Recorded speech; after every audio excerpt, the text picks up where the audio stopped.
I put out an EP last week, so let's talk about it. I don't care, baby, where you go. I just want to let you know.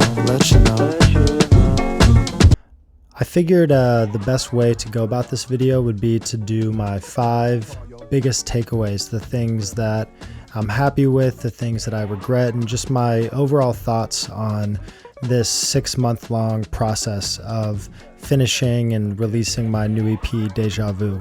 So let's start with number 1. Finish everything before you roll out anything. As an artist, there are really 2 separate brains that you have to adapt. One is for making music and the other is for releasing and marketing that music. And for Deja Vu, I think I made the mistake of trying to do both things at the same time. I released the first single, Radio, in July without even knowing what the track list for the EP was yet. And I think this caused major issues. I was feeling scattered and spread thin, which led to delays in the initial deadlines that I set myself. Because the thing is, when you are at my level and you're really just cutting things on your own, you have to set a schedule. If you're signed to a label, they have hard deadlines. For yourself, you can set a hard deadline, but is it really hard? Because you can just move it. It's just something that you made up. There's no consequences. But I think the consequence for me in this instance was just a lack of cohesion and a lack of well thought out planning of the release. 2, how you present your music is vital. Everything from the album artwork to the announcement post is a part of the presentation. It's a part of how people receive this thing that you spent so much time on. And I think people feel pressure to post consistently and post all the time. And through doing that, they sacrifice the overall quality of their marketing. Any idea you think of, no matter how stupid or silly it may sound, it needs room to breathe, just write it down and put it somewhere else. And maybe when it comes time to roll out a project, you just go through this list again, because it's weird things and dumb ideas a lot of the times that you try and then they work and they connect. And what sounds silly when you say it out loud, and it could be the thing that separates you from somebody else. I mean, shit, Tyler is rolling out Chromacopia, his new album, right now. And he's doing it with a shipping crate on the back of a pickup truck, dropping peach cobbler off to people across the country. And when you say that, it sounds ridiculous. But in practice, Tyler is engaging with fans all across the country in person and getting exactly what everyone's looking for when they pay Meta, TikTok, and YouTube to run ads for their stuff. But instead, truck, peach cobbler, boom, Chromacopia. Go check it out, see what's going on.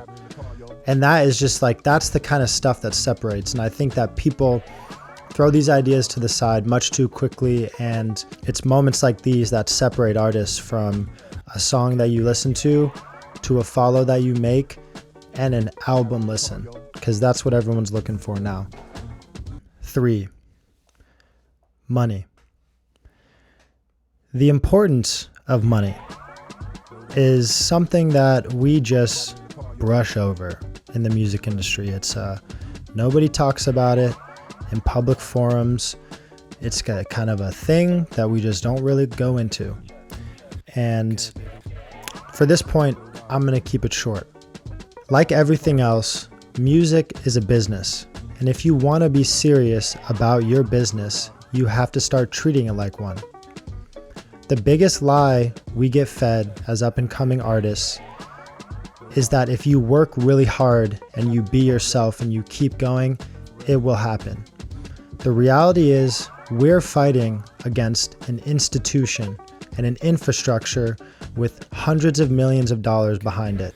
And the idea that you're going to cut through in any capacity with no real investment from yourself and your partners in this whole journey is ludicrous.